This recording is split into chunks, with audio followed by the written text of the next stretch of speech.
Bonjour et bienvenue à Raviver le désir sexuel. Je suis François Renaud, sexologue et psychothérapeute. Aujourd'hui, nous allons parler de la différence ou de la difficulté en fait pour bien des femmes d'avoir un orgasme pendant la relation sexuelle. Comme d'habitude, vous pouvez nous contacter à info@lesexologue.ca et aller voir nos différentes ressources sur notre site internet lesexologue.ca. Comme expliqué tantôt, nous allons regarder justement les différentes raisons qui amènent des difficultés à avoir un orgasme chez les femmes. Donc, il y a plusieurs sphères qu'on va regarder. Donc, il y a la sphère physique, biologique qui peut en expliquer, puis les aspects émotionnels et relationnels, individuels et de couple qui peut interférer avec la difficulté à avoir un orgasme. Donc, on va regarder la partie biologique. Donc, on a souvent cette impression-là que les hommes peuvent venir beaucoup plus facilement, de façon générale, que les femmes au niveau biologique, physiologique.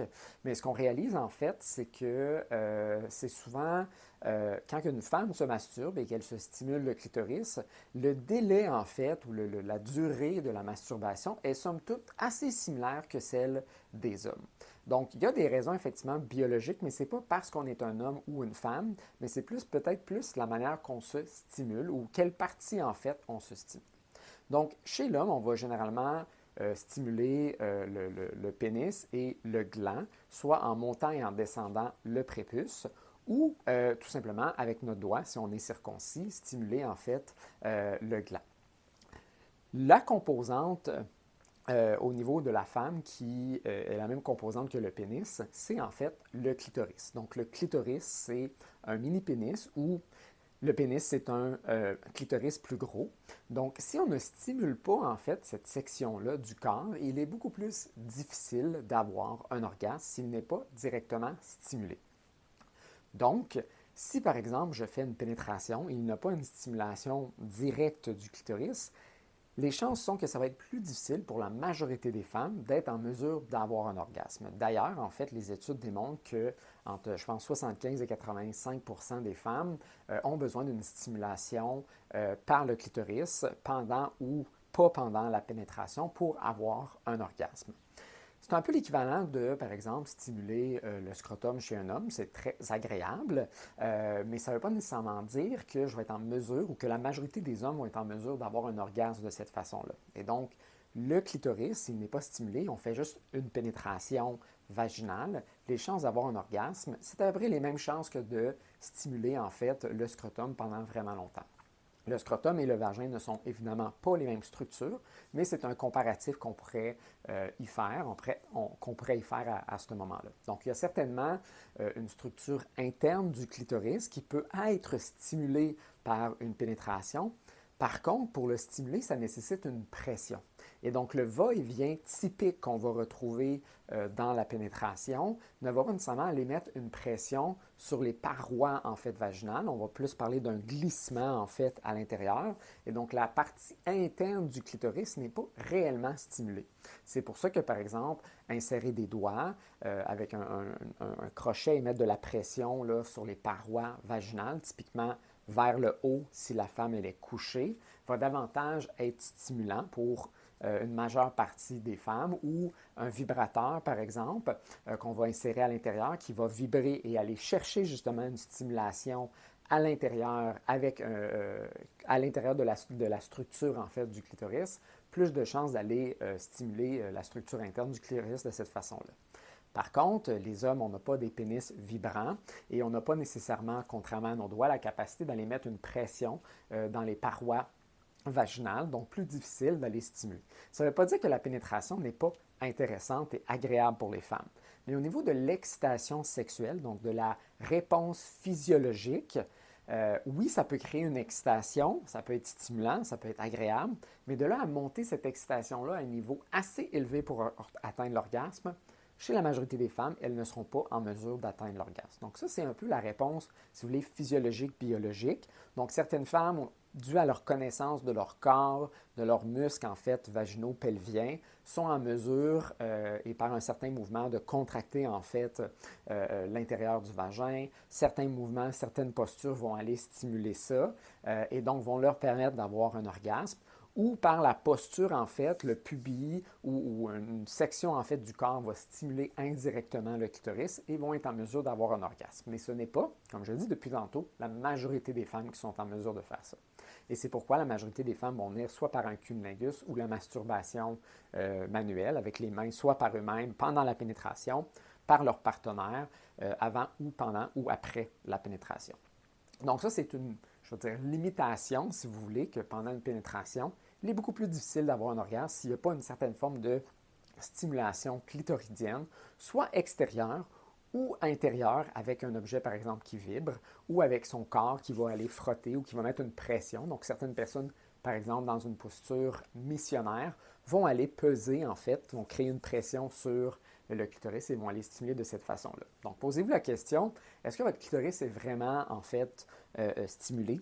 Est-ce que certaines postures ou certains comportements sexuels non pénétratifs qui stimulent le clitoris vous amènent généralement assez facilement à l'orgasme et que la pénétration, c'est plutôt difficile?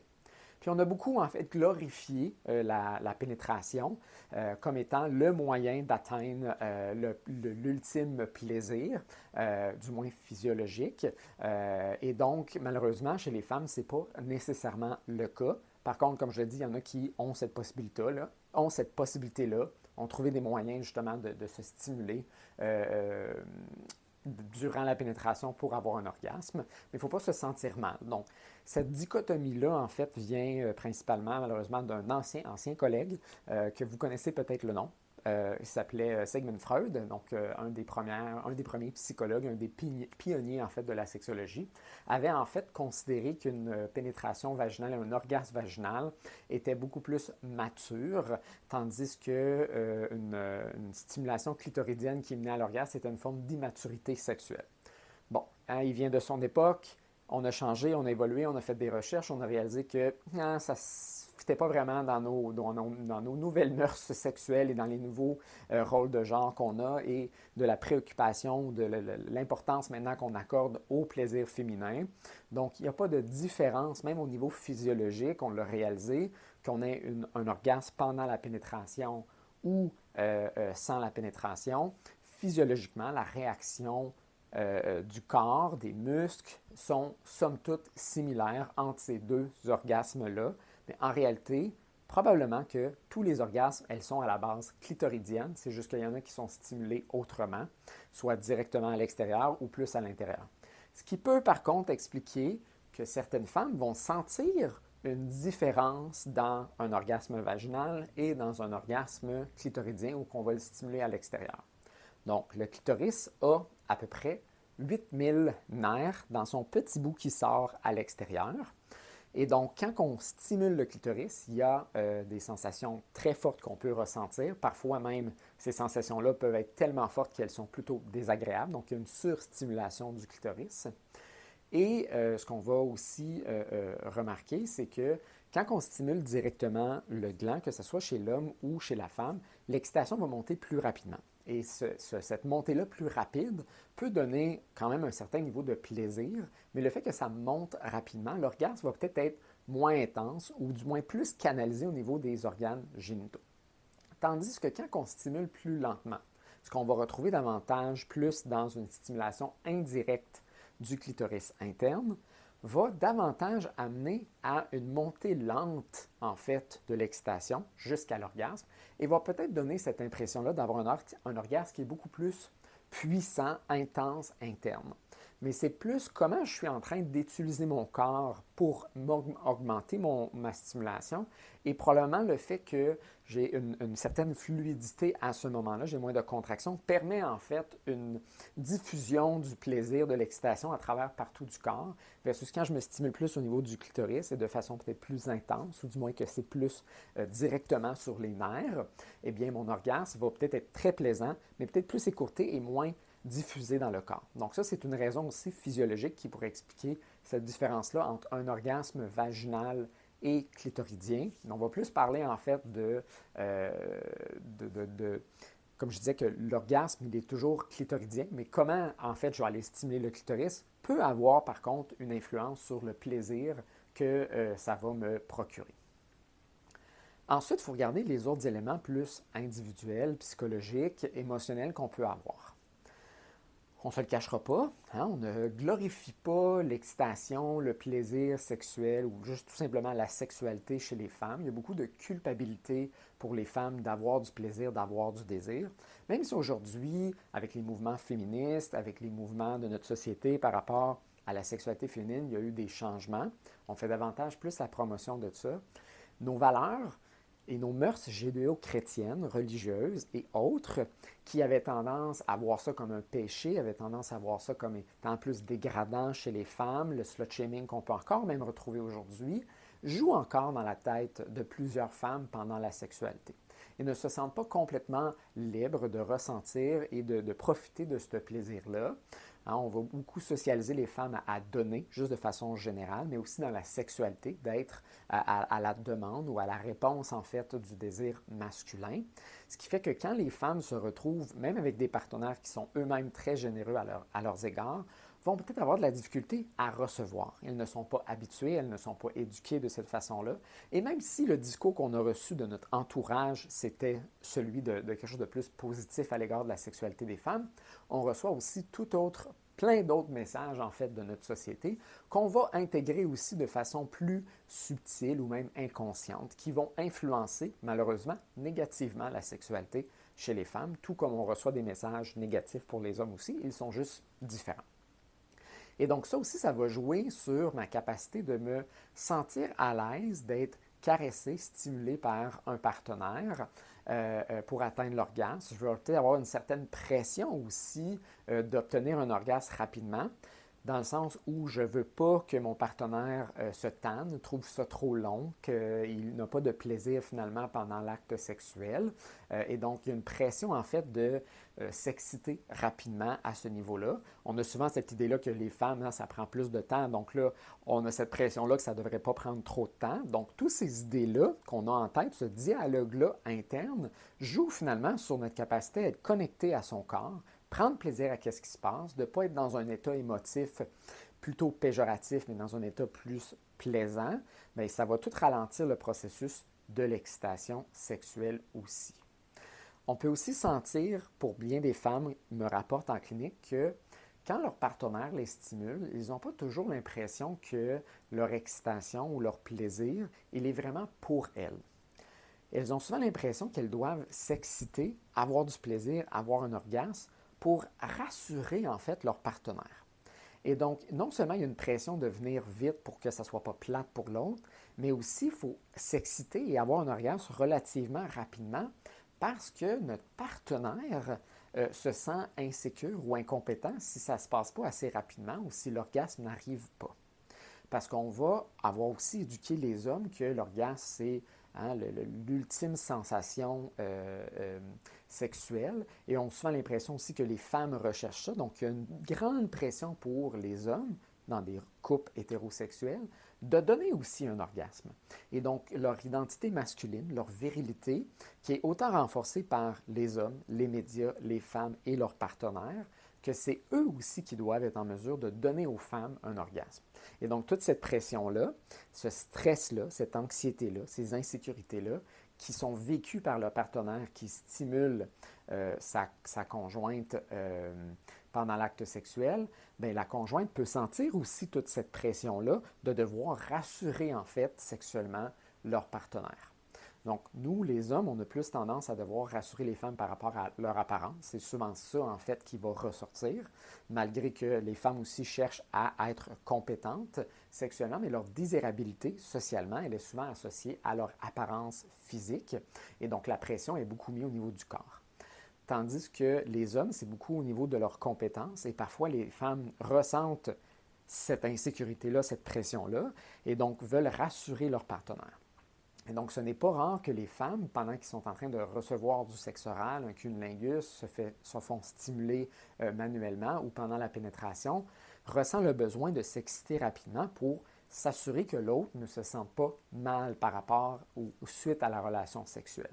Puis parfois, ces craintes-là ne viennent pas nécessairement de leur partenaire, mais d'anciens partenaires qui ont mal réagi, soit par insécurité ou qui se sont même fâchés quand leur partenaire féminine ne venait pas assez souvent ou ne venait pas du tout.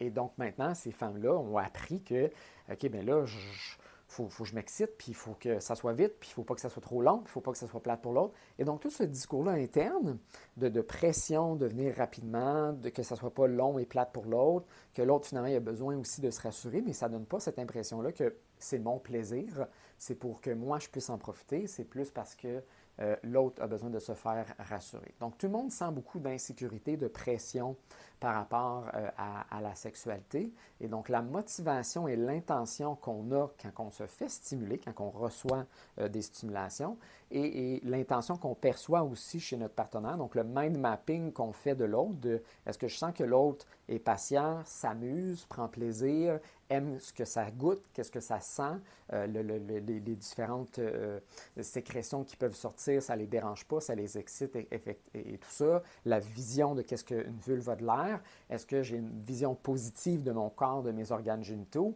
ou au contraire, j'ai plein de malaise, de mal-être finalement qui me poursuivent pendant la relation sexuelle, qui fait que je ne suis pas capable finalement de profiter de mon excitation, de mes sensations, parce que je suis trop préoccupé dans ma tête.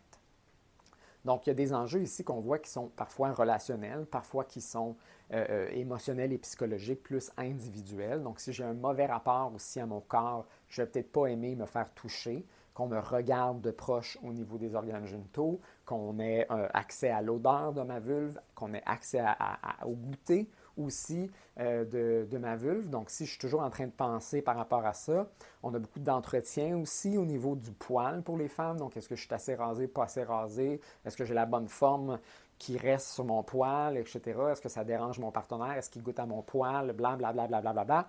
Donc, tout ça, toute cette pression-là fait en sorte que ça peut être beaucoup plus difficile pour une femme d'atteindre un orgasme, même si la stimulation, elle est clitoridienne. Donc, pendant la pénétration, comme on l'expliquait tantôt, il n'y a peut-être pas la bonne stimulation pour atteindre un orgasme. Mais en plus, même quand on stimule adéquatement et aux bons endroits, qu'on a la bonne technique, qu'on a les compétences ou les habiletés érotiques pour bien stimuler un corps d'une femme, bien, ça se peut que psychologiquement, la personne n'est tout simplement pas là pour être réceptive finalement à ce plaisir-là. Et c'est important d'évaluer en fait quelles sont les différentes causes qui vont en sortir. Donc, vous devez vous demander, est-ce qu'on se stimule adéquatement? Physiologiquement, est-ce que le comportement sexuel que j'ai, en fait, il me permet d'avoir accès à un plaisir physiologique assez important pour me mener à l'orgasme? Est-ce qu'il y a peut-être certaines modifications qu'on doit faire? Est-ce qu'on doit aussi dérigidifier le cadre dans lequel on veut avoir son orgasme?